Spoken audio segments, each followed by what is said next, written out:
छूट जाए, मैं भगवान से अलग हो जाऊं, भगवान से मेरा लगाव न रहे, मैं भगवान से अलग होने की बात सोच लूं, ये नहीं हो सकता। और बंधुओं, श्राव को श्राविक आओ, क्या समर्पण और भक्ति है। गौतम स्वामी अपने अंतर में कह बैठे, केवल ज्ञान जब होना होगा हो जाएगा, नहीं होगा नहीं होगा, मैं भगवान को नहीं छोड़ सकता हूं। क्या अद्भुत बात। और फिर एक श्रद्धा समर्पण, बोलो भगवान महावीर स्वामी के, बोलो गौतम स्वामी के। केवल ज्ञान जैसी बड़ी उपलब्धि उसके लिए भी कहा, जब होना होगा हो जाएगा। मैं नहीं भगवान को छोड़ सकता, मैं भगवान से दूर नहीं हो सकता। कितना कितना समर्पण भाव था। पर ये तो प्रश्न हल होने की जगह उलझ गया। उलझ ये गया तो भक्ति खराब होगी। भक्ति अगर होती तो केवल ज्ञान हो जाता। अब भक्ति है, केवल ज्ञान ही नहीं हुआ। भगवान से लगाव है, केवल ज्ञान ही नहीं हुआ। अब क्या माने, भक्ति होनी चाहिए नहीं होनी चाहिए, क्या होनी चाहिए। बंधुओं, जब उनको केवल ज्ञान हुआ है, ये भक्ति के फलस्वरूप हुआ है। उनको भगवान के चरणों में भगवान के प्रति भक्ति थी, उससे जो निर्जराएं हुई उसका फल उनको उस समय वहां प्राप्त हुआ। ये तो हमारी कथा कह देते हैं आसानी के लिए कि राग दूर हो गया, भक्ति का फल था यह है। तो याद रख लें, भगवान से, धर्म से और गुरु से जो लगाव है उसका नाम भक्ति है। संसार से जो लगाव है उसका नाम क्या है? उसका नाम आसक्ति है। आसक्ति संसार में ले जाती है और भक्ति जीव को मोक्ष की ओर ले जाती है। भगवान से जुड़कर रहो, परमात्मा से जुड़कर रहो, देव गुरु धर्म से जुड़कर रहो, ये कल्याण का मार्ग है। ऐसे थे गौतम स्वामी कि जिन्होंने चुनने की बात आई भगवान और केवल ज्ञान, तो भगवान को चुना। मैं नहीं भगवान को छोड़ सकता, मैं नहीं इनसे दूर हो सकता। केवल ज्ञान होगा जब हो जाएगा, होता रहेगा। मैं भगवान से दूर नहीं हो सकता। कितना भगवान के प्रति उनके अंतर में, उनके मन के अंदर कितना गहरा भाव था। बंधुओं, एक स्वार्थ होता है, एक परमार्थ होता है। स्वार्थ संसार है, परमार्थ आत्मा है। स्वार्थ की बात जरा और कह दूं कि स्वार्थ संसार का क्या है और परमार्थ क्या है। कार्यार्थी भजते लोके, संसार की क्या बात है स्वार्थ की। लोग जो कार्य होता है उनके लिए वो प्रधान होता है। यावत कार्य न सिद्ध थे, और जब तक कार्य सिद्ध नहीं होता, कार्य प्रधान है। कार्य जब तक सिद्ध नहीं होता तब तक ही वो लगाव है, आसक्ति है, जब तक ही वो अपना है, जब तक काम नहीं बनता। काम हो गया तो उत्तीर्ण चे परे पारे नौकाया किम प्रयोजनम। नौका में बैठे, पार करने के लिए नदी को बैठे, बड़ा उसके प्रति भाव है। और जब किनारा आ गया, संसार और स्वार्थ है, नौका से उतरे, फिर कोई मतलब नहीं। नौका बह गई, नौका रह गई, नौका का क्या हुआ, चलो अपने रास्ते पर चलो। ये संसार है, इसमें स्वार्थ है। स्वार्थ अपने कार्य पर विचार करता है, परमार्थ परमात्मा से जुड़ाव रखता है। परमार्थी बनो, भगवान से जुड़ो, उनके प्रति श्रद्धा भक्ति और ऐसा प्रेम हो कि बस हम अपने को भी भूल जाएं, खो जाएं। केवल वही है, वही है और वही है। इसी के साथ आज की चर्चा को विराम देते हैं और अब चर्चा करते हैं उन महापुरुषों के जिन्होंने अपनी आत्मा का कल्याण किया था। आओ मिलकर के बोलेंगे।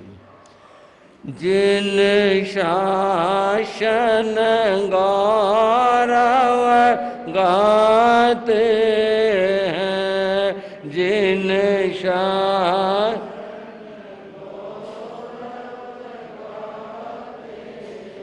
निज जीवन सफल बनाते हैं, निज जीवन सफल बनाते हैं, जिन शासन गौरव गाते हैं, जिन शासन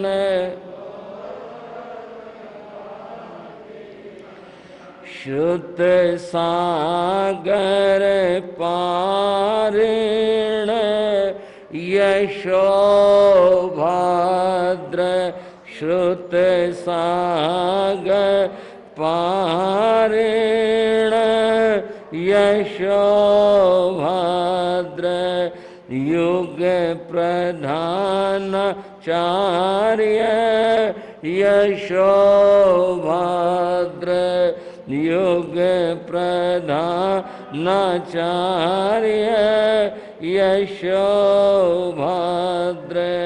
सबको शिव मार्ग दिखाते हैं, सबको शिव मार्ग जिन शासन गौरव गाते हैं, जिन शासन गौरव पटधर पंचम तृतीय श्रुतधर, पट धर्म पंचम तृतीय श्रुतधर, जिन प्रज्ञा के अनुपम थे दिन का, जिन प्रज्ञा के अनुपम दिन कर, जिन वाणी को चमकाते हैं, जिन वाणी को चमकाते हैं, जिन शासन गौरव गाते हैं, जिन शासन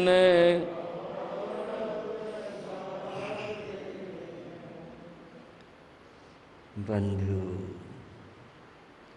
आप आचार्य स्वयंभव की कथा सुन रहे थे।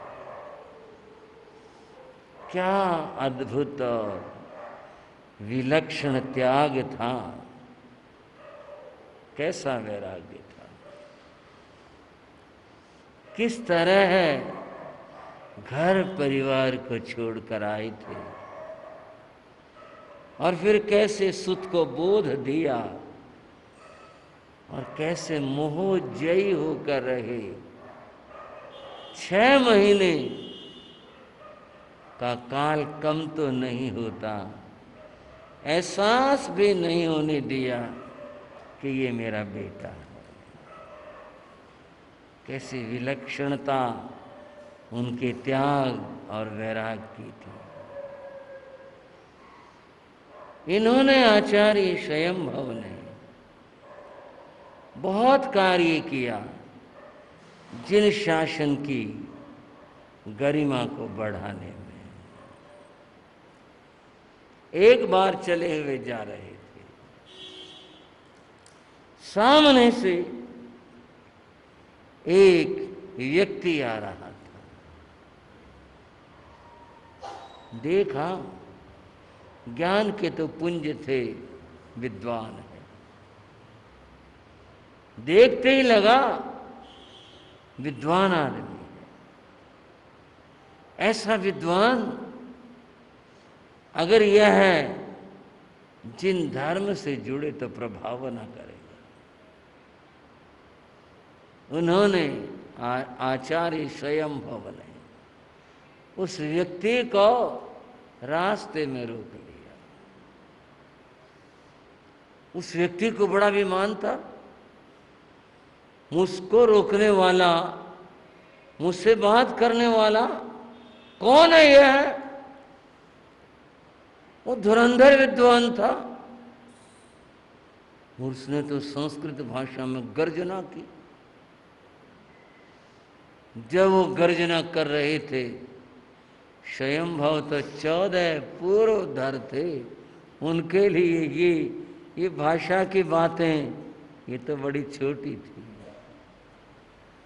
उन्होंने तब कहा था, ये भाषाएं त्राण नहीं देती, कल्याण नहीं करती।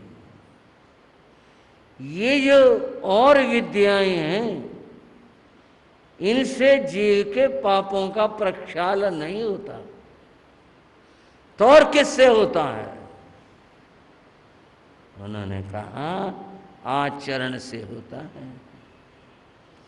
तुमने नाना विद्याएं पढ़ी, अनेक तुमने भाषाएं पढ़ी, लेकिन आज तक तुम इस बात का निर्णय नहीं कर पाए पुण्य और पाप क्या है, हिंसा और अहिंसा क्या है।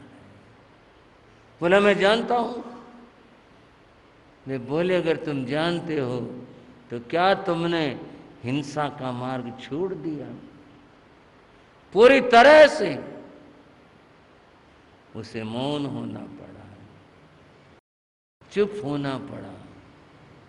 उन्हें लगा सचमुच में जीवन में पूरी तरह से अहिंसा नहीं आ पाई। वहां मार्ग में आचार्य स्वयंभव ने ऐसा उपदेश दिया, वह व्यक्ति इस बात के लिए तैयार हो गया, मैं आपके निर्देशन में चलूंगा। तो चलो आओ, हमारे अनुसार चलो।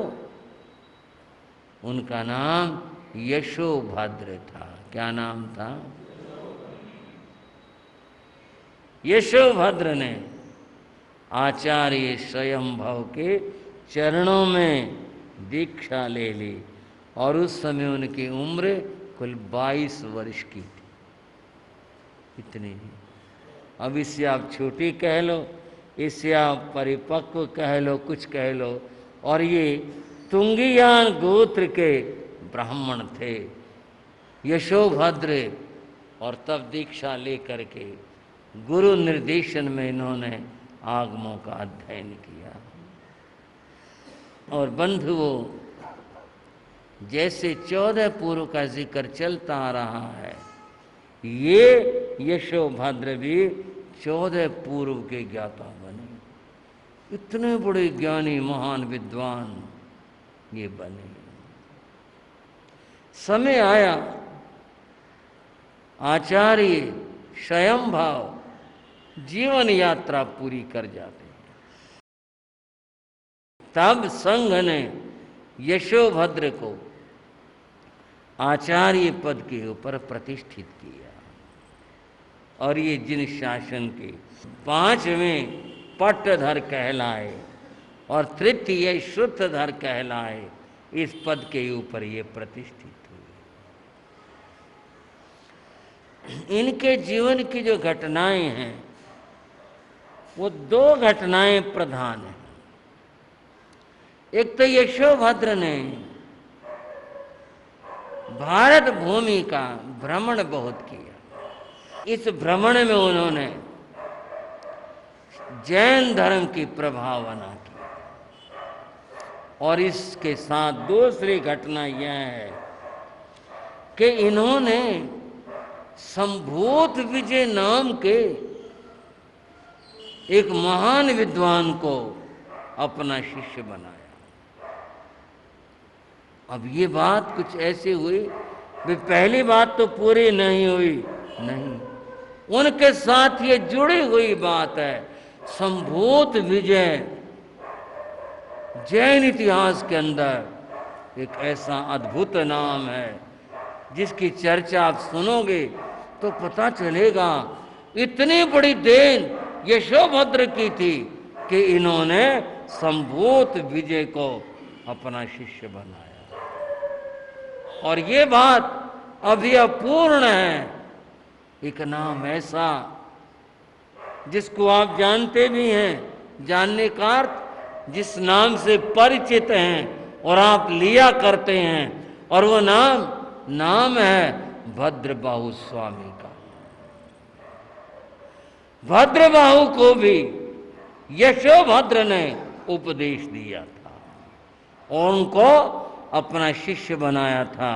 ये दो महान इतिहास के ऐसे सुमेरु हैं, संभूत विजय और यशोभद्र, जिन्होंने जैन धर्म के महान प्रभावना की। ये इनके शिष्य थे। अब कथाक्रम कैसे आगे चला, क्या हुआ, इन्होंने क्या किया, वो चर्चा आगे करेंगे। आज की चर्चा यहीं तक। दोनों पात्र आपको याद रहने चाहिए, संभूत विजय और बंधुओ दूसरा नाम भद्रबाहु। देखें क्या घटा था उस जमाने में और क्या बीता था। ये चर्चा अगले समयों के लिए रख रहा हूं।